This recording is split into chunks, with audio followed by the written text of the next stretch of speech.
Welcome to the SmileLine podcast. The purpose of this podcast is to give real information from doctors and patients about our SmileLine prosthetic and the sequence of appointments.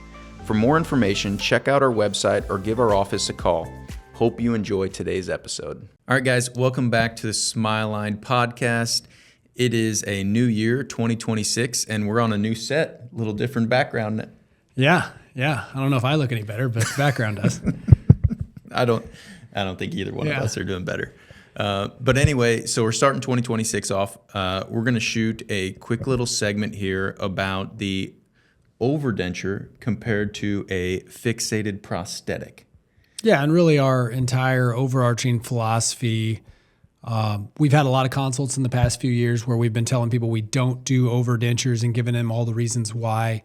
I want people to understand in 2026 that the main thing that I'm really against is the upper snap-on denture.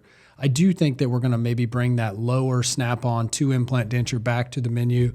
There are some people out there that might be a good transitional step for them. And I'm excited to kind of really unveil a new menu option for the 2026 year, where we're going to bring back some zirconia and porcelain, some of the higher end options that, a lot of people, when they're doing research, they think zirconia is the top end, and it does have some benefits. But we can kind of dive into the new menu a little bit today and let you guys know what's coming. Yeah. So what I see in consults a lot is a patient comes in, they do a lot of research. There's a lot of information out there about snap-on dentures, and it's kind of a middle of the road. That's how it's framed out there in the technology and all the research. It's a middle of the road, and it is better than a conventional denture. Absolutely. But, whenever I say like, hey, we don't do any snap-ons, I sometimes just lose the patient in the consult. They're just, okay, well, this isn't the spot for me. And really, we want to explain why we're doing that. It's really for the betterment of the patient. Yeah, well, I think it's natural as a human, frankly, to sort of choose the middle path. Most of us don't need the Ferrari. Most of us don't want a horse to ride to work, so we're okay with a car that runs and starts and gets us there, we actually agree with that concept completely. I mean, I'm not a Ferrari guy. I'm driving around a Jeep that I can never wash for a year at a time, and it'll go anywhere I want it to go, whether it's on road or off road. It's all about function for me. That's a middle of the road idea.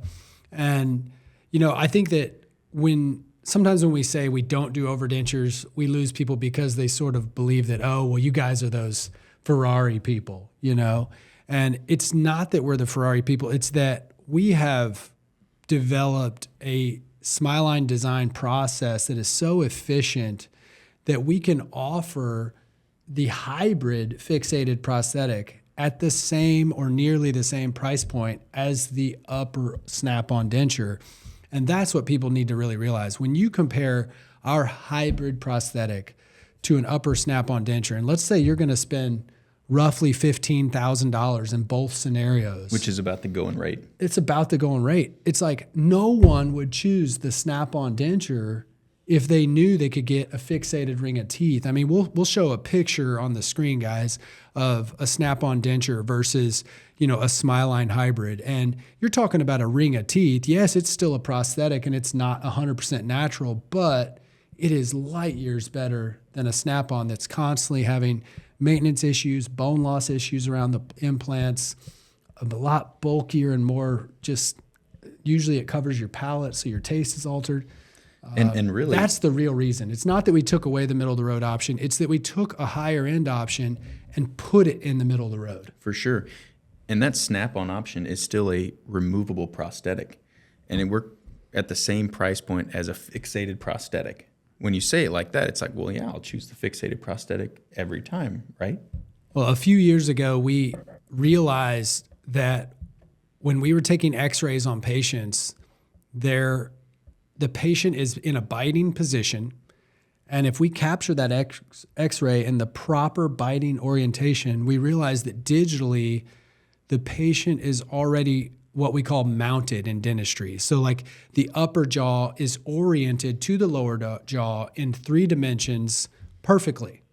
And we do a lot of work in the old school way of doing this to capture impressions and bite registrations and all these things, and then go pour stone models and mount them on physical articulators to get the patient oriented in 3 dimensions on the upper to the lower jaw. We realized a couple of years ago that, like, why are we doing this? Everything is already done in the X-ray machine. And guys, really, that's a big part of our secret sauce for time savings and why we're able to offer these things so cheap. We've had so many people be like, well, I'm not choosing you guys because you're too cheap. And it's like, man, it's not. It's that this is a procedure that is a medical procedure.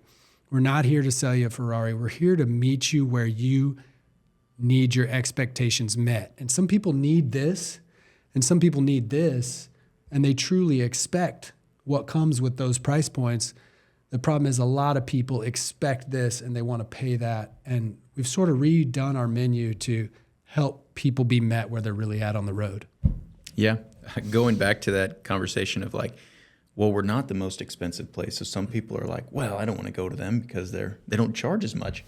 Like, you've done so much to innovate this process and make it more efficient, and where that data capture just doesn't take near as long. Yeah, I mean, we used to burn 2 to 4 appointments on getting the orientation of these impressions just right and doing try-ins with teeth. Now the patient doesn't even realize that we are capturing all that orientation in their initial X-ray that you're taking. Yep. And we are literally at pre-surgical planning from the get-go right out of the X-ray machine. And now that AI tools have come online and given us the ability to bone segment the X-ray to where we can create 3-dimensional models of the patient's skull and overlay them on photos of their face to where we can actually position the new teeth in their smile zone properly. It's really just that technology has made this easier, and so many people in the dental industry are lagging significantly. And then when you couple that with the fact that we are making these teeth in-house, so we're not spending $5,000, $10,000 per arch as an outgoing bill to build these prosthetics, it's an incredible workflow, and it's really saving us a lot of money, and we're passing a lot of that savings on. That's right. So whenever we're saying that, hey, we're not doing those snap-on dentures, it's not because we're not offering that middle-of-the-road option. It's just because we've brought the top end down closer to it. We've brought the profitability of the top end hybrid, or we'll call it the maybe close to the top end hybrid, if zirconia is kind of being seen as the hybrid, the porcelain teeth, or as the top end. We've brought that next very close to top end option, the profitability of that, to a frankly better than I used to be with upper snap-ons. Mm-hmm. The amount of time to get an upper snap-on to fit right, and the amount of times that we completely finished the case and the patient said, man, I bit down over here on a carrot the other day and the whole denture popped loose. Oh man, your heart just sinks because you've done everything you can do. That thing snaps on right. The bite lines up. It looks good.